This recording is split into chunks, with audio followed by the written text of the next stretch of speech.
Good evening, ladies and gentlemen. Welcome into the Sports Arena. I'm your man, Eric Wilson. Yes, on a Monday night, 10 p.m. Eastern, part of the NGBN TV family and network. So y'all already know what time it is. We got a great show for tonight. I'm going to do my best to try and not get emotional because it is a very trying day for me. Anybody who knows me completely knows and understands why. It's very simple. One of the greatest, and in my opinion, the greatest center of all time in NFL history has officially, after 13 seasons, retired.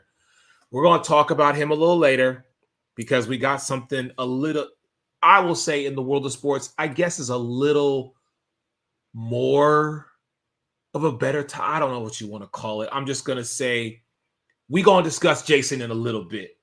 And I'm going to do, for the very first time, I'm going to do an Eric's rant that's not going to be this I'm coming at you kind of thing. I'm going to pay tribute to a man who has made my team a better team. So with that, please let me welcome in my true friend. This guy and I have been up and down the road 18 years. And it would be funny because you would think we've known each other longer, shorter. And as I always say, he's a wonderful guy. He's a Sun Devil Jerry, Pitchfork Lunch's own Mike Carrottenuto. His only flaw is that he is a damn Dallas Cowboy fan. That is his only true flaw. That is if not he was a Jets fan like his mama, he'd be damn near perfect. Mike Carrottenuto's in the building. What's up, brother? How are you? Oh, I don't think it's a flaw. I think it's a flaw you're not. I mean, you could like players from that, from Jason Kelce's former team now. You could like players from that, but you could root for a great team, I mean, it's not a flaw, but, I'll take it. I'll take it. It's all right. It's all right. And then, of course, because we are talking basketball, we got to get the Queen of Hoop in the building. 806 Sports Own, the Sip Off. She has her own WNBA carousel. Miss Megan Price is in the building. What's going on, Megan? How are you? I'm doing well. How are y'all? I'm okay. Yeah, I've been drinking since about 3 o'clock. So I'm in my feelings. I ain't gonna lie, man, because right, yeah. I mean, it's a hard day. It's your franchise player, Yes. I know we'll get to it, but it's hard. I cried real tears whenever Tim Duncan retired and Manu Ginobili. So I get it. See, you understand. Mike don't care. Mike's like, on to the next one, on to the next one. What are you talking about? No. I mean, believe me, look, we're gonna cry when Zach Martin retires too. It's okay. Yeah, I mean, when Emmitt Smith retired, I was like, I have felt that when he signed with the Cardinals. I felt that when he retired, I felt that. Troy Aikman talking his, and then Michael Irvin, Mark Stepnoski, gone. Larry Allen. I mean, come on, man, don't say on to the next. I mean, for every other team, it's on to the next. Who cares about those teams? Listen, I will say this, man. When there have been two guys, well, actually three, really, if you think about it. For me, there have been three guys when they were no longer playing for Philadelphia, I was choked up. First, of course, will forever be Brian Dawkins. Second is, when Ertz left, and I was mad. Like, I was like ready to flip tables. But this one stings a little more too, just because the position itself. And again, I'm going to save Jason for later. Let's talk about what we came to talk about. And Megan, clearly, this is your world. I'm just a squirrel trying to get a nut. For real. Caitlin Clark, yo. I mean, let me just say full transparency. I knew what she was and I knew who she was, but good God almighty, I did not think that the WNBA was about to become one of the top teen leagues in the entire country because of one woman. Let me just go and say that right now. Right. Man, I get excited just thinking about because randomly, since she announced last week saying that she was going to enter the 2024 draft, like how excited do you get thinking about Aaliyah Boston and Caitlin Clark and them on the pick and roll, and then Kelsey Mitchell right there too? Like, I get excited just thinking about it. We were just in Indiana, so being able to see that it's a basketball town, how much they love basketball there. Excuse me. I'm excited for them. I hope, and this is not a dig at her, but I hope Christy Sides is ready to coach one of the best duos of all time. Like I'm so excited for them. She looked a little lost last year. I will say, it was her first year with the team. It didn't seem, there were times when I was like, why is she not giving Aaliyah the ball? That can't happen with Caitlin, man. That cannot happen with Caitlin. You cannot mess up this opportunity. Now, which obviously we're, putting the cart before the horse, but if she's coming out of NCAA as the top scorer of all time, I don't think that that's overthinking it too much. Like, you have to be prepared for this moment. You cannot fumble this moment. So super excited for her. Now this record held for 54 years for Pete Maravich.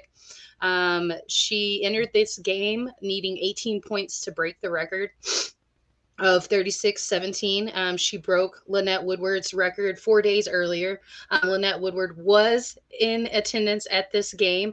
And hold on, y'all. She got Maya Moore out the house and out of church and got her back on the basketball court. Like, it's been a minute. Now they have met before, but this was a huge moment. Loved her, the excitement that she had being able to see Maya again before the game. It was just one of those pure moments. And all the signs that I saw during the game, all the little girls holding up signs, like that's what it was all about right there. Yeah. I mean, clearly we are blessed just from our generation. And I'll take it from, let's just say the 80s till now. Mm-hmm. We have been blessed and fortunate to see a lot of great athletes. We've had the privilege to see them. And I am just grateful that in 2020, and I told this story earlier today, I am just grateful to be a part of the W in some capacity, because if you weren't a fan 4 years ago, I'm officially calling you a bandwagon jumper because of Caitlin Clark right now. I'm telling you right now. No. And I would say the same thing about myself. Had I not been blessed with the opportunity to interview the players and go to those games and see what it was from 2020 till now, right? The world, I mean, the analogy I'm going to give, and Mike, you may not like this, but the analogy I'm going to give is what Taylor Swift brought to the NFL this season, Caitlin Clark is bringing to the W beginning in April or May of this year. Like, that's how big this thing is going to get. And I completely agree with you. The head coach of the Indiana Fever, you have walked into a golden opportunity. Absolutely. All eyes are going to be on you because of what you have on the court. Like, I heard tickets already for Indiana Fever games have doubled in price. They have. And they need that desperately. Now with Iowa, they had set attendance records or sold out 30 out of 32 games this season. One of those was the game that was over the Thanksgiving holiday that didn't sell out. And then another one was a Florida tournament. So just people are showing up for this. Nolan Ryan was in attendance, like everybody was there at this game. It was awesome. It was exciting to see. Talk a little bit about Maravich, though. He set this record in 83 games over a 3-year span, y'all. There was no shot clock. There was no 3-point line. He averaged 44.2 points per game, like just insane. And I don't know if anybody thought this record was ever going to be beaten. And I don't. She still has 411 points to catch up to Pearl Moore, right? And she has 3 to 10 games left in an Iowa jersey. So not sure that she'll be able to catch that record. Now that record was set from 75 to 79 and was part of the AIAW record. Now, like I said, I don't know that she'll ever catch Pearl Moore's record, but still, like, she's still one of the greatest to ever do it. And I don't know if anybody ever comes that close. It would have to most likely be a woman, because women play longer in the NCAA than men. Generally, they go pro after, a couple of years most of the time. So I don't know if we ever see a prolific scorer like that ever again. I don't know. Mike, talk to me, man, about just the impact, because for everything that you do with following ASU and women's volleyball, basketball, track, the whole 9 yards, seeing a player like this on this level doing this at this particular moment in time, man? Just give me your perspective on it.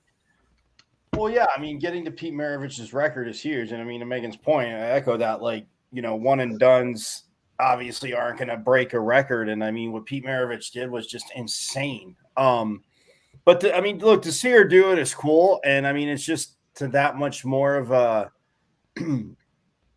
of a level. Cause I mean, I think of like, I mean, you go old school, I mean, Pac-10. And I think, I mean, a person who I got a chance to coach and not a chance to play in the W because of, had they had something like that, had she not torn her ACL in a pickup game, Cheryl Miller. I mean, like I go, I mean, people say, when you watch, like when they did the Women of Troy thing on HBO, well, HBO Max, I think has it, but like, if people haven't seen it, as much as I, of course, have nothing, I don't want to compliment that school. Well, I mean, there's only one school I want to compliment less than them, and you know that, Eric. So well, Megan knows that too.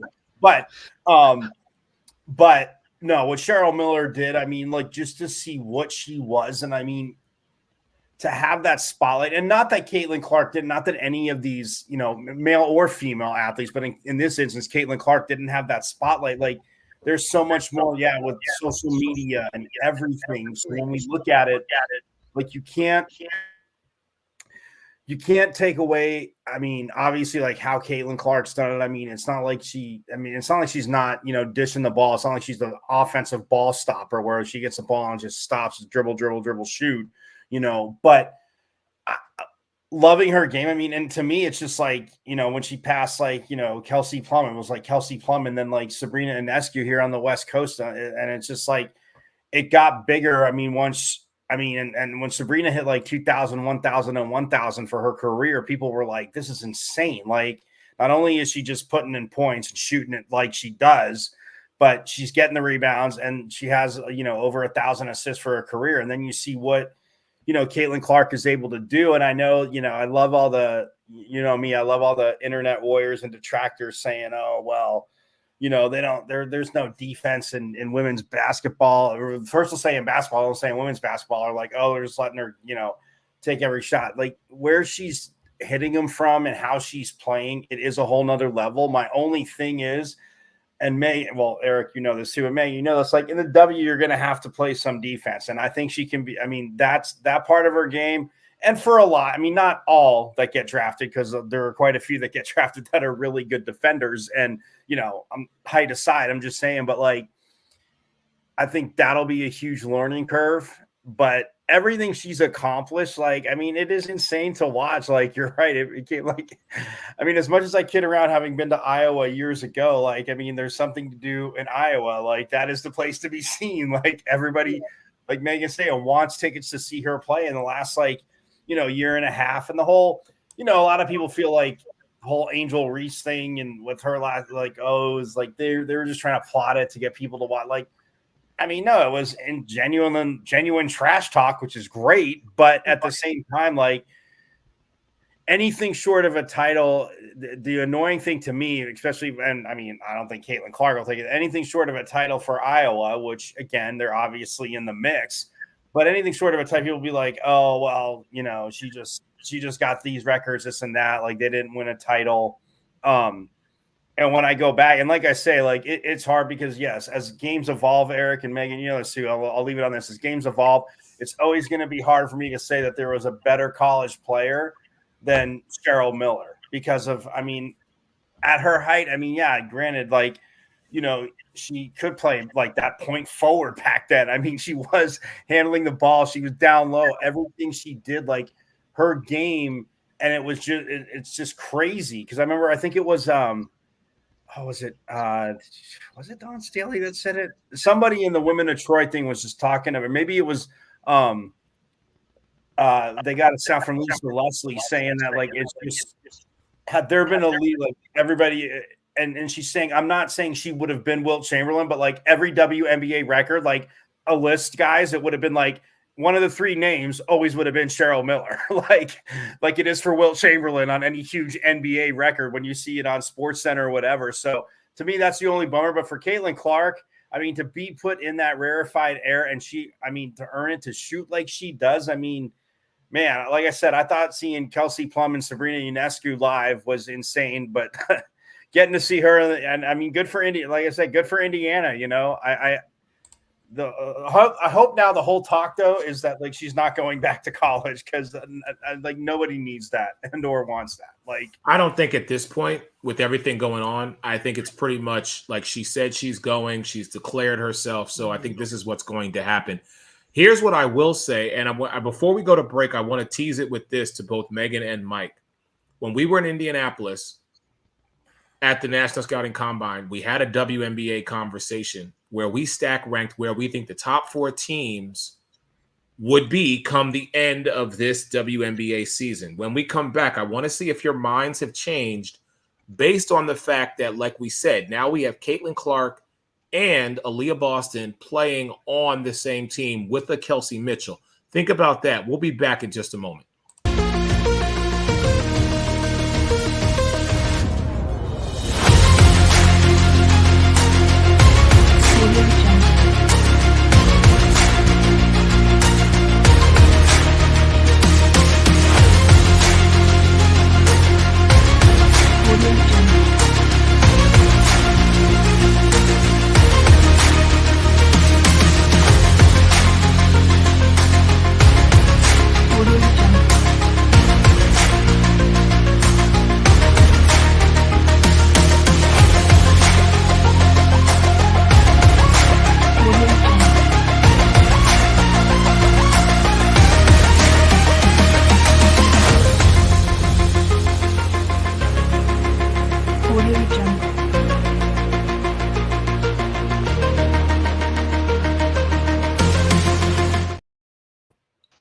And welcome back into the Sports Radio. Man, Eric Wilson, alongside the Queen of Hoop, Megan Price, and my man ASU Pitchfork Lunch. He's a Sun Devil, Jerry Mike Caratenuto. So before we went to break, the question was asked, do we feel, because here's where we stack ranked them. So Mike and myself said that the top 4 teams in the WNBA at the end of this season are going to be the Las Vegas Aces, the New York Liberty, the Phoenix Mercury, and the Connecticut Sun. Megan had said 3 out of the 4 teams she agreed with. She said that it would be, in fact, the Las Vegas Aces, the New York Liberty, her very own Dallas Wings, and the Connecticut Sun.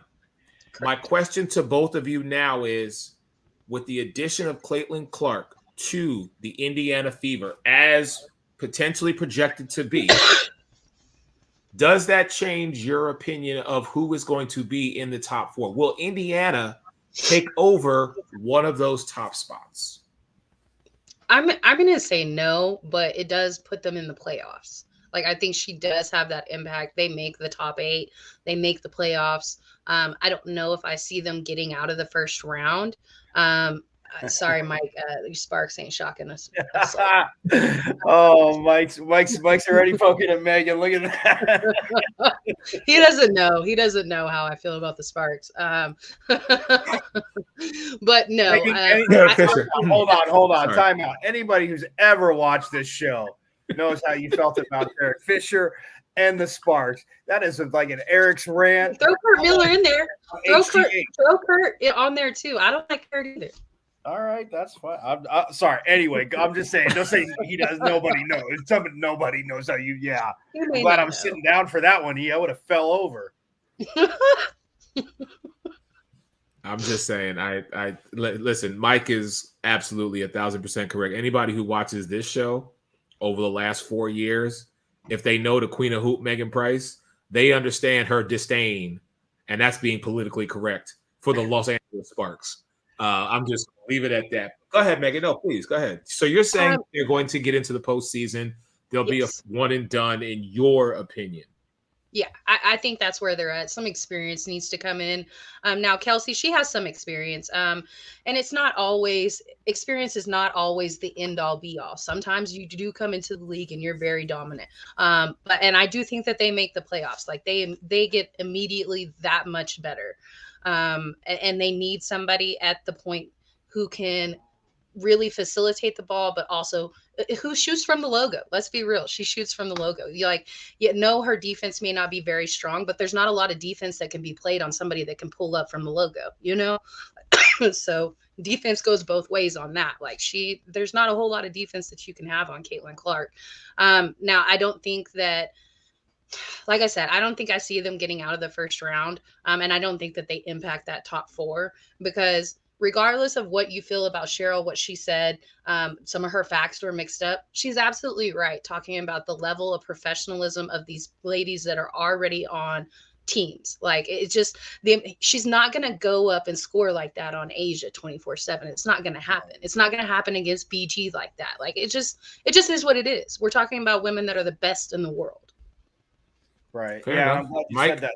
Oh, yeah, sorry. Yeah, I'm glad Megan said that too, because look, and before she got hurt, she was still, her rookie season, Sabrina Ionescu, it's kind of the same thing. I was pretty much tuning into every Liberty game because I'm like, all right, now I want to see, saying what she can do against these top, within the best league, in the world, for women. And she had nights where it was okay, but defenses are, again, coaches are they're gonna play with it. They're gonna make you work on the defensive end too. And now, and again, not that any of them didn't before. I'm just saying, obviously, it's a little different. Man, I don't know. That's to get to the playoffs this year, man, they're gonna be exciting, but I just. Stop and think about that pick and roll with her and Aaliyah real quick.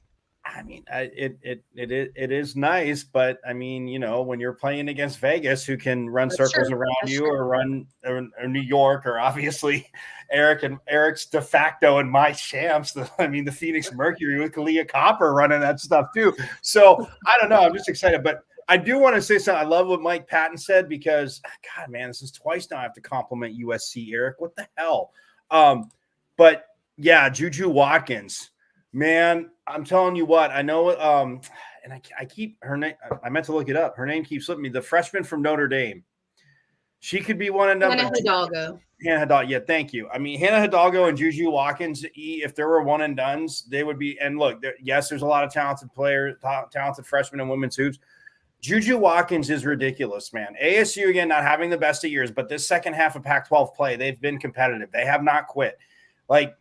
They literally had Juju D'd up decently. You're not going to stop, but to contain it, it's not watching a freshman.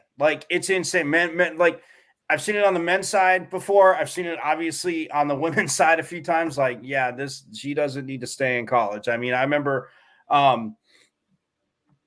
just even when she was warming up on the court, watching I'm like, good God, she's a freshman, and her handle, her flow, her pace, getting her teammates involved, So when Mike Patton said that too, both of those could be, they could be one and done. So I really hope on the women's side they finally they somehow go in the next CBA to they have to go to 2 years of college and that's it. But anyway, it'll be a sick pick and roll, Megan. To answer your question, I don't disagree. I just think that.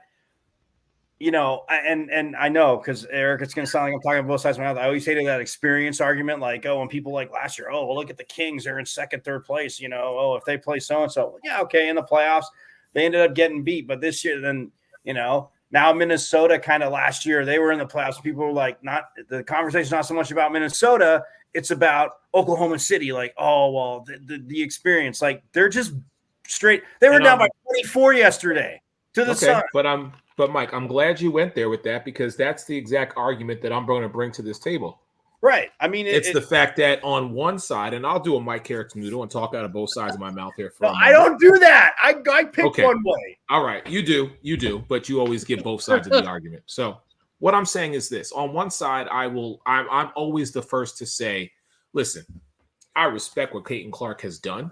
However, she has not played one single WNBA game. So going up against, the Kalia Coppers of the world, or even the Arike Agumake, I'm sorry, I just lost her last name. Thank you. playing against the Sabrina Ionescu's of the world, you know, Caitlin is stepping into a world that she has not been a part of. The 144 women who bless us each and every season, whether they're on Phoenix or they're on Vegas or they're on Dallas or they're on Indiana, they have been there. So, yes, they bring the experience. So, what will Caitlin do that is different? Well, Caitlin is now going on a team that has had several number 1, top 10 draft picks over the last, and I'll just take the last 3 seasons. Mm-hmm. At some point, all that talent has got to be able to be put together. Now, hopefully, the head coach of the Indiana Fever, hopefully, you know, she is able to find what works, utilize the strengths of each of her top WNBA draft players, and form a team that is going to give a lot of other teams in the WNBA headaches. Because here's the thing. You only play a team 4 times. Okay? That's how it breaks down. So if you only have 4 games of tape versus your squad, and let's just take the champs for a moment, or we'll take the Liberty, whomever you want to do. Let's take the Aces. So Becky Hammon, 2-time WNBA champion, head coach, Las Vegas Aces. So now you're going to see Caitlin Clark 4 times a year, twice in Vegas, twice in Indiana. So now that's where you put your eyes on to watch what this young girl is going to do to your team, what Aaliyah Boston is going to do to your team, what Kelce Mitchell is going to do to your team. And so you make the necessary adjustments. But depending on how the schedule plays out, when those 2 teams see each other, it could be months before you see them again in the postseason, if at all, because we naturally are going on the premise that Vegas will be a top seed in the WNBA playoffs. And we're also, okay, that's fine. Yes. The 2 of you are saying that Indiana will be a one and done. Okay, well, I'll do my favorite 2 words. Mike said maybe. No, I don't think they make the playoffs. Okay. So Mike's saying they're not. Mike's saying they're 9 through 12. Right. Megan's saying, is it safe to say, Megan, and I won't speak for you, 6, 7, 8? Just 8. Just L. So you're saying just final 8. Spot of 8. Just 8. Okay. All right. So then I will be the odds-on guy. I'm going to go a step further, and I'll say 6, 7, maybe even 5. Maybe. Because of what this team has and the fact that there's not going to be a lot of tape on them. Okay. And this team is going to make adjustments just like every other team is going to make adjustments throughout the season. Oh, by the way, we know this, but for our audience who may or may not, there's a significant break this year because of the Olympics. Right. So what does that mean? That means that not only does Vegas have time to adjust, New York have time to adjust, Phoenix have time to adjust, Dallas have time to adjust, but Indiana has time to adjust. Right. So the second half of the WNBA season, I think, is going to be very, very intriguing as far as stack ranking. But make no mistake about it, I think Indiana this year not only is going to make waves, but I'll say they get to the second round of the playoffs. And depending on where they match up. Dallas is going to go to playoffs? We know okay, Mike. We know Dallas is going. We just know that Dallas ain't going to be 3rd in the rankings. And again, we'll know by All-Star Weekend that Phoenix-Dallas matchup. We'll know how those 2 teams fare. So, you know what? I think you just talked me into it. Yep, Indiana gets an A spot and they eliminate Dallas from the playoffs. Oh wow! And that's Chicago's job. Yeah. Okay. Before we get off the WNBA topic, though, I want to shout out the Las Vegas Aces fans. My mom sent this to me just a little bit ago. They have sold over 8,500 season memberships. So they are on the pace to be the first WNBA franchise to sell out the entire regular season, y'all, before the season starts. Congratulations to them. Yeah, congratulations to the back-to-back champs. Going for that three-peat. Let's see what happens. All right, we're going to take a break. When we come back, I do want to talk NBA playoffs and just that whole scenario, particularly with a team that at this point in this stage of the game, we just naturally figure that they would be in a position to where they don't have to necessarily rest on their laurels, but we know they're getting in. I'm not sure what's going to happen with Golden State, but we're going to dive into that. And then, of course, we are going to talk about this man right here, the one, the only, Jason Kelce, because he did retire. And again, I'm emotional, but I'll be okay. But we're going to talk about the Warriors when we come back. You are watching the Sports Arena on the NGBN TV network. Be back in just a moment. What's up, everyone? This is Chris Fontana, founder of Go Primal Lifestyle and Fitness Apparel and host of the Primal Mindset Show on NGBN TV.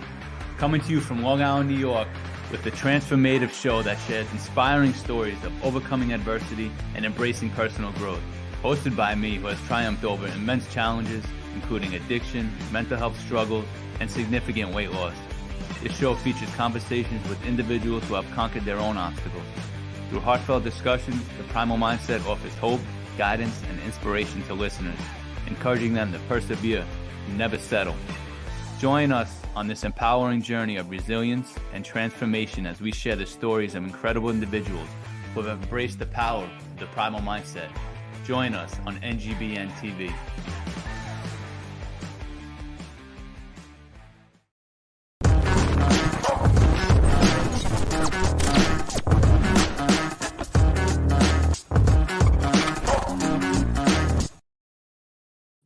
All right, welcome back, ladies and gentlemen. Your man Eric Wilson alongside Mike Caratino and Megan Price. So let's talk a little NBA, going from the women to the men. Golden State. I really don't know what to say except, Mike, are they in trouble? I mean, I'm in the same team all year. You and I kind of touched on it last week. Like, yeah, I mean, I always stand by Clay, our boy. I know, granted, it is Steph's team. I understand that, but look, Klay Thompson not being the same. I mean, coming off the bench, I think it could be good, very good for them. But man, I mean, look, the Celtics are just. I mean, Eric, I don't know what to add from last week. Like, we're just talking about experience. Like they were young and in Eastern Conference Finals. Like you and I said last week, they were young and we're in a conference final. And I mean, when you add somebody like a Drew Holiday, and look, we all understand you have to give to get. He wasn't going to stay in Portland, so yeah, maybe he feels a little bit scorned, but there's no way the Blazers are making that trade without Drew Holiday in it. Like it's right. Not happening. You're not getting Damian Lillard with without giving up Drew Holiday. And I can understand where Holiday's coming. Like, well, I was good enough to win a championship with this team, and they all. I mean, him, Giannis, and Middleton all complement each other very well. But for Golden State, I mean, how you look at it, like this is a Celtics team that Eric. I mean, it just reminds me of. Like I said, like being a kid and going back and forth Lakers Celtics, like after they lost, like they're on a world fire tour. Like, okay, like this is the regular season. We're going to get into our groove and we're going to, it's so funny with other teams. And when these big threes, get together, Holiday, to me is more than a complimentary player. Obviously what he does defensively, but you didn't have to hear, they got to get, it's going to take a minute with Holiday, man. It's Jason Tatum's team. Jaylen Brown is money, and I just wish you could loop what I kept saying last year to all the to whoever asked the question in the conversation, like, they got to get rid of Jaylen Brown for Jason Tatum, to win a championship. No, not so much. Turns out all they needed was a center. Yeah, exactly. And that center was Kristaps Porzingis, right? But see, here's the thing. It's working. Right, but this is saying I was just very surprised that he would be that complimentary piece to Tatum and Brown. But I'm not, because look, this is why Phil Jackson that's why Phil Jackson, when he initially drafted him. Now, I'm not saying that he had the outside shooting of what Wemby is. So I'm not saying no. Nobody's Wemby.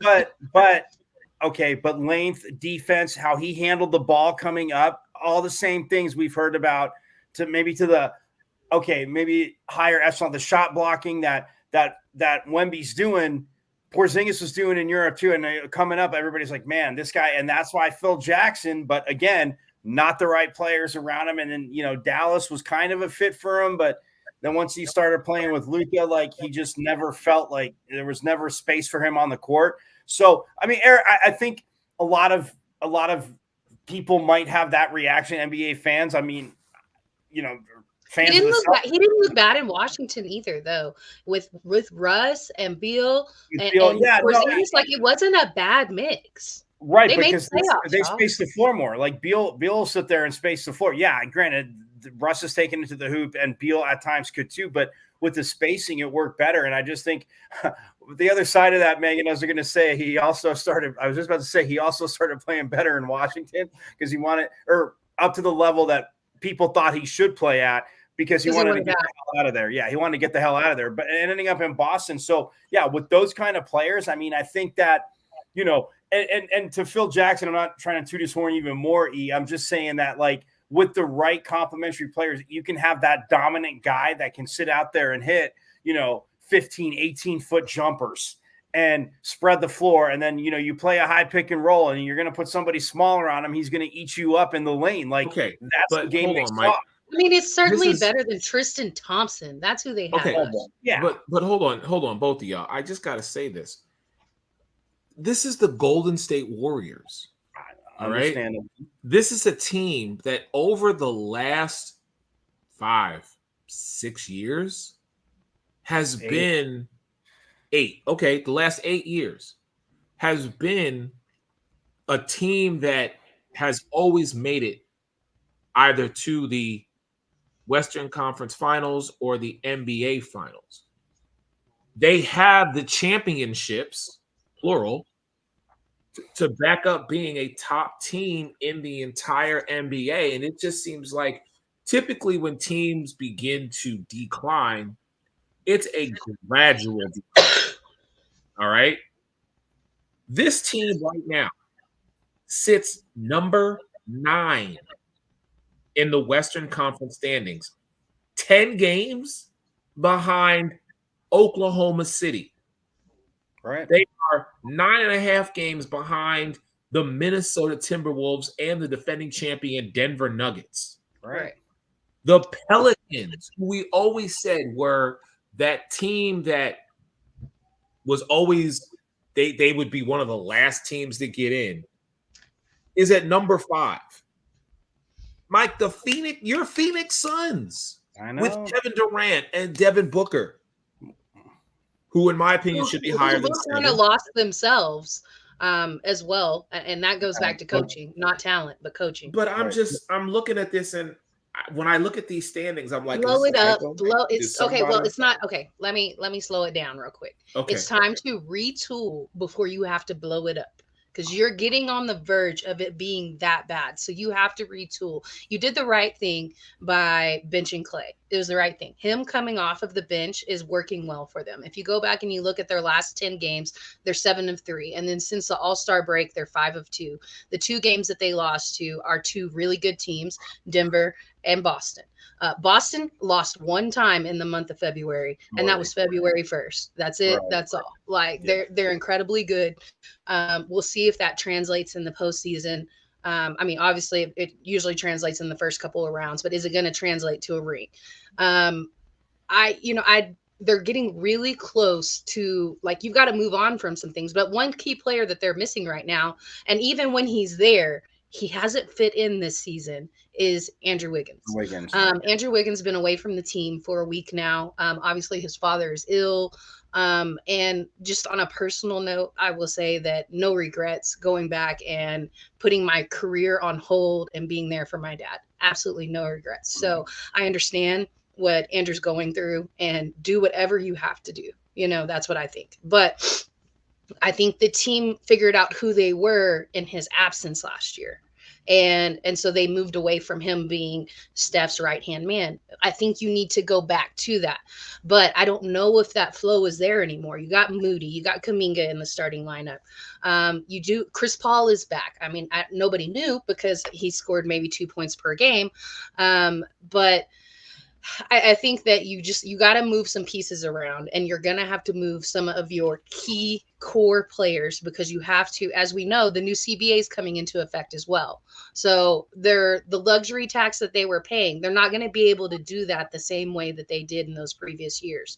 So while you finish the season, however it's going to go, I don't think they make the playoffs. Play-in team, and they get beat. Wow. I mean, here's the thing too. Like with Clay on the bench, the other move on from Draymond. You have to move on from Draymond. Well, you need that money. But okay, well, you're gonna have to, and maybe Clay too. As much as I like him on your bench, you're not paying him as a bench player. Yeah, but it wouldn't be retooling because they're not gonna get what they think they should get in return if they trade Clay and or trade Draymond in the offseason. But my point is Clay not be in the same offense. Maybe. What about Memphis? A team like Memphis might take Draymond. No way. Not for what. Yeah, people will take them, but Golden State is not going to get back what they want. So it's either you take okay. Less or I'm just going to say the one thing I want to say is Clay on the bench. Offensively, yes, it makes sense, but this is where Golden State hung their hat. You say Draymond, it was playing defense. It was always their perimeter defense, no matter if it was Andrew Bogut in the beginning protecting the rim, and like his career had a resurgence because Draymond could play down low.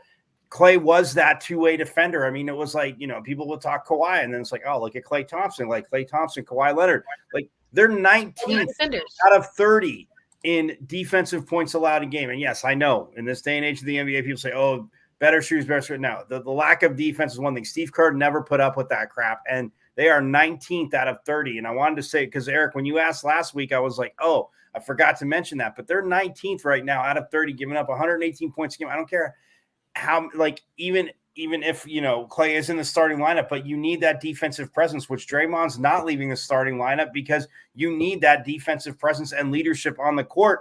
But the problem is, like you just said with Oklahoma City, Eric, those three guys, they're big three. I mean, Chet Holmgren, as a rookie, okay, it's his second year, but he didn't play a lick last year because of the injury. But the way they've come along and the way SGA is playing, like, yes, they can beat this Golden State team. Do I think that Steph Curry could get hot and, win a game or two? 150 million%, yes. But win a whole series, win two series, without, like Megan's saying, without a Wiggins, no. But it's the defensive side of the ball. Not that Mark Jackson didn't have that. Yes, you have to score points. But when you looked at the Warriors' defense, I mean, you had guys, especially in the playoffs, even Steph, like, Clay was taking that shooting guard, and you knew he was going to be out in the wing with him. He's not doubling off him. He's not falling. The guy hits a shot. That's where Golden State obviously went to the top of the arc there because they could play defense like that. And when you have a guy like Draymond anchoring it, so yeah, you can retool, but you're going to need Wiggins to be there. Let me you got GP2 on your roster, and he plays great defense. Let me ask this question then. Because I get Clay coming off the bench. I understand that for the regular season. Is there a possibility? Because, Megan, you're saying they're one and done. Mike's saying they're not even going to get into the postseason. So my question is I said they're a play-in team and they get beat. Yeah, I think they get in. I think they're a play-in team. Mike's saying they're not even getting in. But here's my question. What's to stop Golden State from going back to inserting Clay as a starter for the postseason? I think Steve Kerr sees that it's working right now. This is how you get the best out of Clay.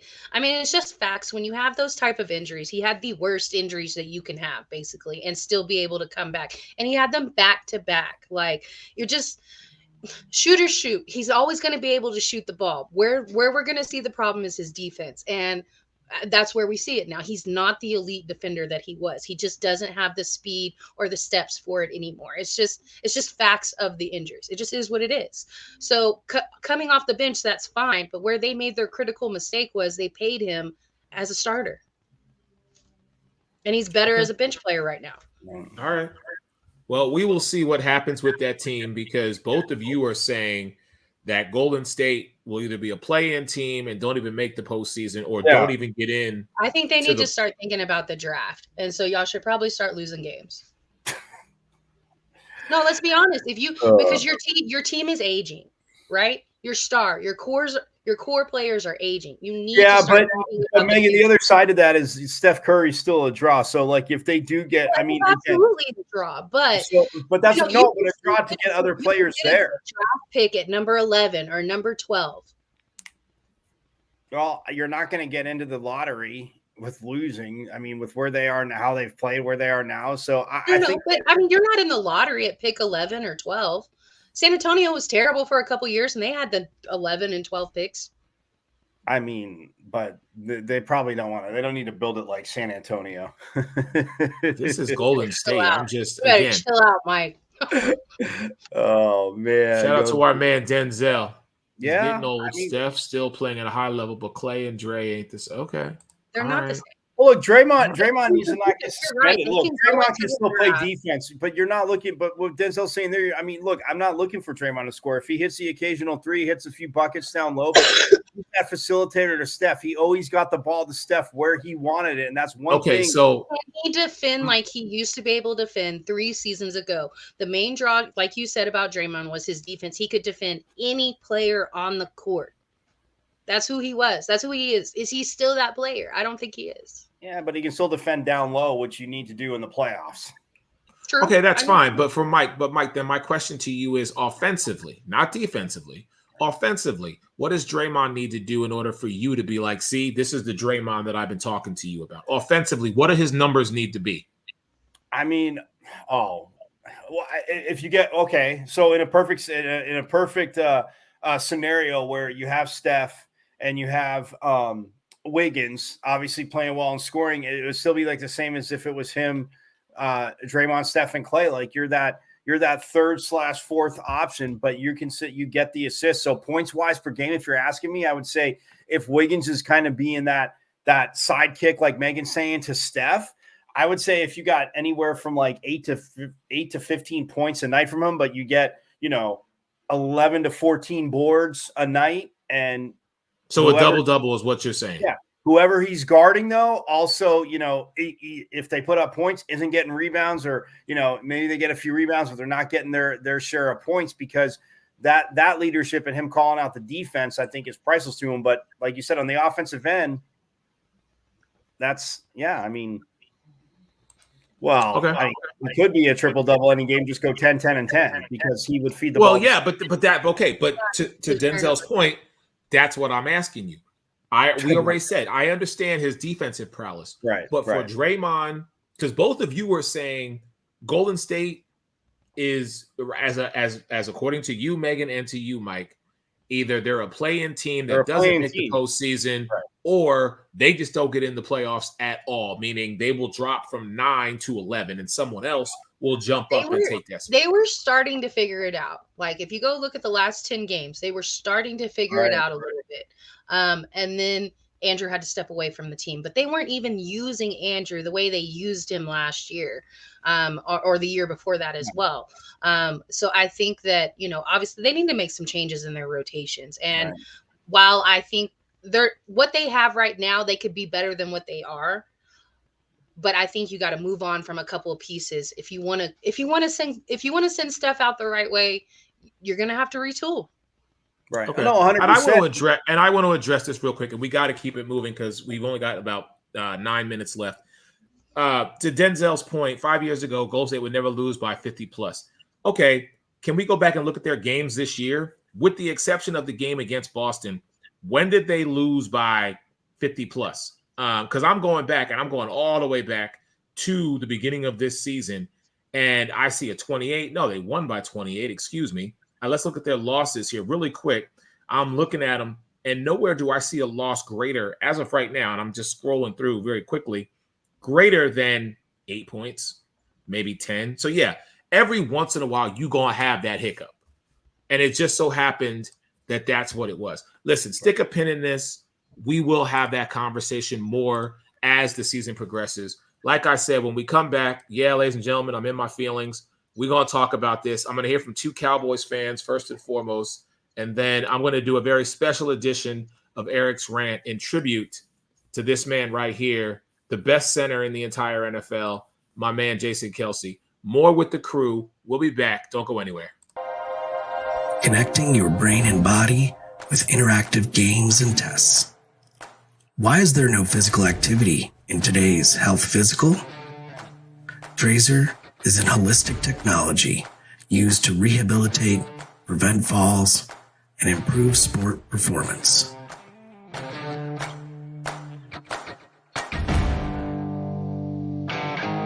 Trazer reports provide you, your clinician, your physical therapist, or athletic trainer objective data to make decisions on your health and performance over time. Measure what matters to change your game. Take the Trazer Challenge.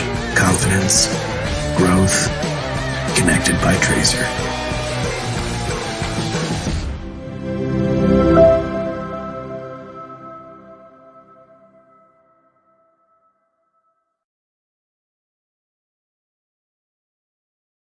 All right, as we conclude here tonight on this edition of the Sports Arena, a huge thank you to everybody in the comments and to Mike and to Megan for joining me. So yes, today officially, March 4th, 2024, the greatest center to ever play the game of football in the National Football League, Jason Kelce, officially announced his retirement.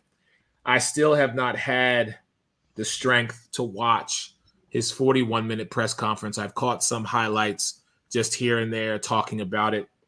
This man grew up in Ohio, Cincinnati, Cleveland Heights, and went 426 and a half miles after playing for the Cincinnati Bearcats down I-76 to be drafted and play for my Philadelphia Eagles, and for a position that really didn't get a lot of love.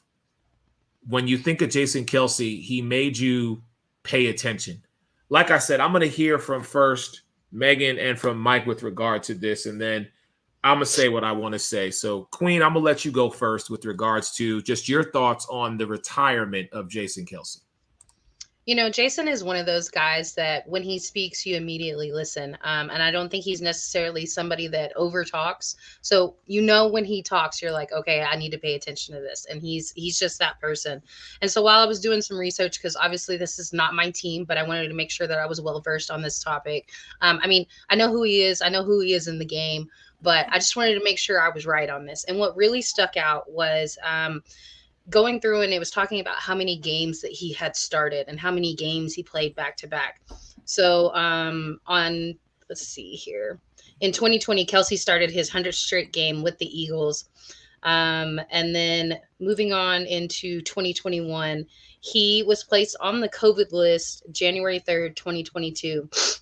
And then he was activated 4 days later, allowing him to keep his consecutive start streak alive. And he went for the team's first offensive snap and then was benched for the rest of the game. And I just want to shout out the Eagles for that. And I hate complimenting the Eagles because I'm a Cowboys fan.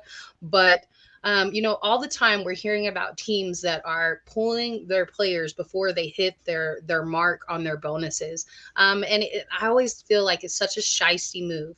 And that is not something that the Eagles did. Like, I felt like that was something that really stuck out to me. And then when I was looking at the stuff that he did off of the football field, but still career oriented, he was always appearing in something that was Philadelphia based. Like, he was a part of It's Always Sunny in Philadelphia. He was on 2 different episodes. Like, the man is a dedicated person to his city. And I think he will always be dedicated to Philly. I love that for them. He's irreplaceable. So I don't know what you do at this point. I'm not going to go through and read his stats because we know he's all pro, but those are the things that stuck out to me. And I think that speaks to who he is on and off the field. Irreplaceable. So really quick, Mike, before I let you go, we're going to have to cut this short with NGBN TV. So Mike, I'm gonna let you give the final word for NGBN TV, and then everybody can follow me on my social media where I will give my tribute after the show is over tonight to Jason Kelce. So, Mike, I'm going to let you go ahead and talk about Kelce, and then we're going to close out the show. Yeah, no, I mean, he was a great center, and it's funny because, he was everything Philadelphia. So the only thing that cracks me up is because he's originally from Cleveland that, something is a step up from Cleveland and it's Philly. All kidding aside, though, no. But look, I mean, yeah, the streak going, and I mean, it's a shot at obviously, the work he put in, what he meant to the team, and you always hear leadership in a locker room, in the center. Lyman always, people saying skill position, and the center. Like, if you don't have a hugely above average center, you're screwed in the NFL. And to be a 6-time All-Pro. And, to be in the city of, brotherly love, where, in part of his retirement speech today, I love what he said about, Zach Ertz, because just the way the city will embrace you, like they are not scared to boo you and call you out, but they will embrace you. And